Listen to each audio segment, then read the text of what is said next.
So I may have spoken a bit too soon when I said Kill 'Em All was the greatest Metallica album. That distinction goes to this bad motherfucker right here, Master of Puppets. Master of Puppets are pulling your strings, twisting your mind and smashing your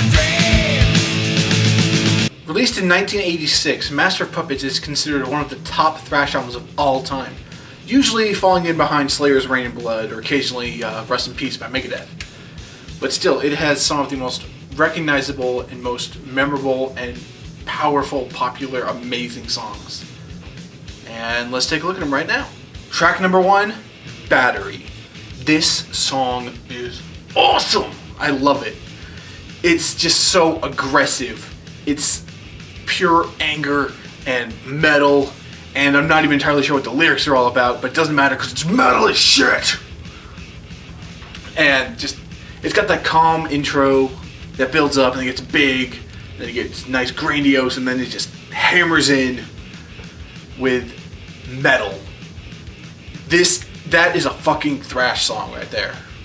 And now for the title track, one of Metallica's most popular songs ever, Master of Puppets. This was sort of the start of the big, epic, 8-long Metallica songs.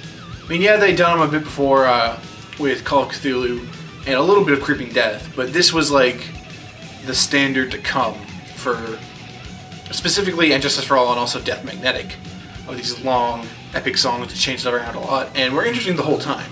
Master of Puppets proves a point that thrash doesn't always have to be fast to be thrash. You know, the drum beat never goes like a doonch, doonch, where Battery's like, you know, insanely fast. But it's still very aggressive and it's considered one of the best thrash songs. It also has one of the greatest choruses of any song. It's a lot of fun to see them live and just everyone's chanting, Master! Master! It's a fantastic song with a beautiful solo in the middle with great harmonies. James actually plays the solo, the soft, clean solo in the middle. And he can solo pretty well. Next up, we got More About Cthulhu, The Thing That Should Not Be. This is the slowest track on the album, but it's also the heaviest, which isn't necessarily a good thing. I personally don't think Metallica does heavy very well. They're much more fast and, you know, just writing good songs in general. I'll rant more later on heavy when we get to the Black Album. There's a lot of stuff to talk about on that. The Thing That Should Not Be is by no means a bad song. It does fall a little flat after the speed of Battery and the pure excellence that's Master of Puppets. It does, you know, it talks about Cthulhu, which, you know, is always a lot of fun. It's very dark and creepy. And, like, whenever I hear it, I always, like, everything just goes darker for me in my mind. Like, I have to close my eyes a bit until everything's not black, but at least, you know, in shadow. I always feel like someone's crawling from the depths of an ocean. Next up, we've got another ballad, Welcome Home Sanitarium. This one is about a guy who's been put into an insane asylum. That's awkward to say. And he doesn't feel like he belongs there. Like, he's not crazy, but being in the asylum is making him crazy. And he's gone from wanting to get out to just wanting to be alone. This song, I feel, picks up more in the end, more than some of the others do, and it transitions to that better. Like Fade to Black and 1, the transition from the softer intro to the more aggressive end happens very quickly, very noticeably. Whereas Sanitarium, it just kind of goes into it. Like, it goes right from the chorus to that, and honestly I didn't even notice the first time I heard it. Whereas 1 and Fade to Black very easily noticed. It's not saying those songs are bad. I mean, 1 is amazing, but I like the transition better. Continuing the tradition of 8-minute thrash epics, Disposable Heroes. This is one of Metallica's biggest rants on warfare at the time, up until 1. It's a very fast, aggressive song, as you know, like everything Metallica did back then was. The lyrics I really like on this one, especially that scream in the middle. I was born for dying! My only real beef with this song is that I'm pretty sure it doesn't know when to end. It feels like the ending should come at like 3 or 4 different points. But it just keeps going, and slows down, and keeps going, and slows down, and then we're done. On to a quote from the David Bowie song, Ziggy Stardust, Leper Messiah. This is how Metallica does heavy, and how they should do heavy. Not so much like Sad But True or The Thing That Should Not Be. They're not bad, at least The Thing That Should Not Be isn't. We'll get to that later, children.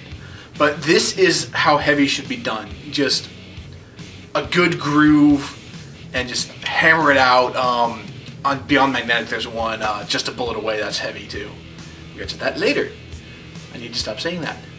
But Love from Messiah is a nice, good old heavy song. The lyrics I was never really big on, but I'm the kind of guy that focuses more on the music than the actual lyrics, probably because I am a musician. And let's move right along to Orion. This is considered pretty much the Cliff Burton song, even more so than Anesthesia. This has one of, if not the best bass riffs ever in the mellow, calm little bridge area. And it's just so good. It grooves so well. It's a good song just to relax to. Maybe not through the whole thing, but definitely for that middle bit. The rest of the song is kind of a fairly standard song. I'm honestly not sure why they made this an instrumental. I think they could have very easily put lyrics over this and just made another song. You know, I'm not saying it's bad as an instrumental. I'm just saying you could have made it, you could have put lyrics on it. This is definitely a song where the bass just cuts loose and does whatever the hell it wants. You've got the smooth, relaxing riff in the middle. You've got the high up, thrashy kind of riff. Maybe not thrashy. The high up riff in earlier in the song. And then at the end you got this fucking awesome bass solo. This was pretty much Cliff Burton's magnum opus. And he never actually got to play it while he was alive. In fact, they never played the full song until 2006. And finally, let's wrap up with probably the thrashiest, except maybe Battery, song on the album, Damage Incorporated. This was a song that, for the longest time, I never really got into. What turned me off about it was just the long, boring-ass intro that goes over a minute. I hate those, where it's just droning noise. I mean, you know, let's not say songs that do that are bad.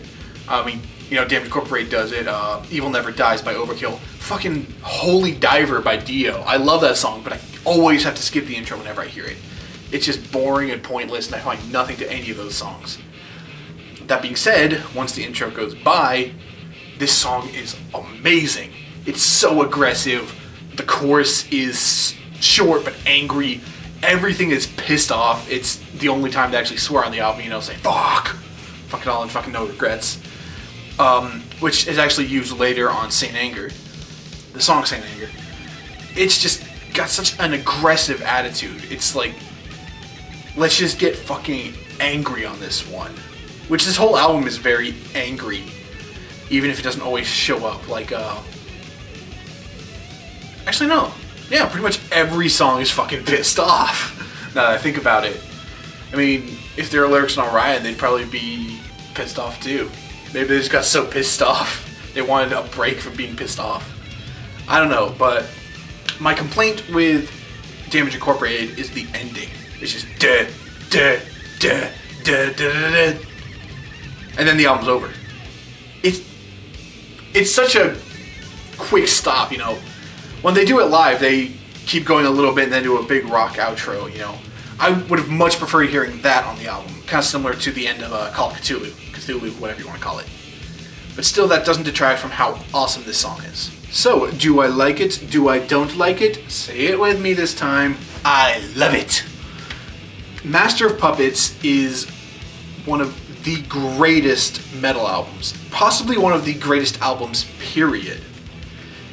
Every track is a masterpiece. I'm not actually sure why I said Kill 'Em All was my favorite. I don't know, maybe I'm not used to doing album reviews of a whole band. I don't know, I don't fucking know. This is amazing. Everyone, if you don't own a copy or something, you should at least listen to it. I mean, everyone's probably heard Master of Puppets at least once in their life. But, you know, you gotta look up all the rest of these. You know, this album is phenomenal. So join me next time when we talk about justice. Justice is lost, justice is right. Pulling your strings, justice is done.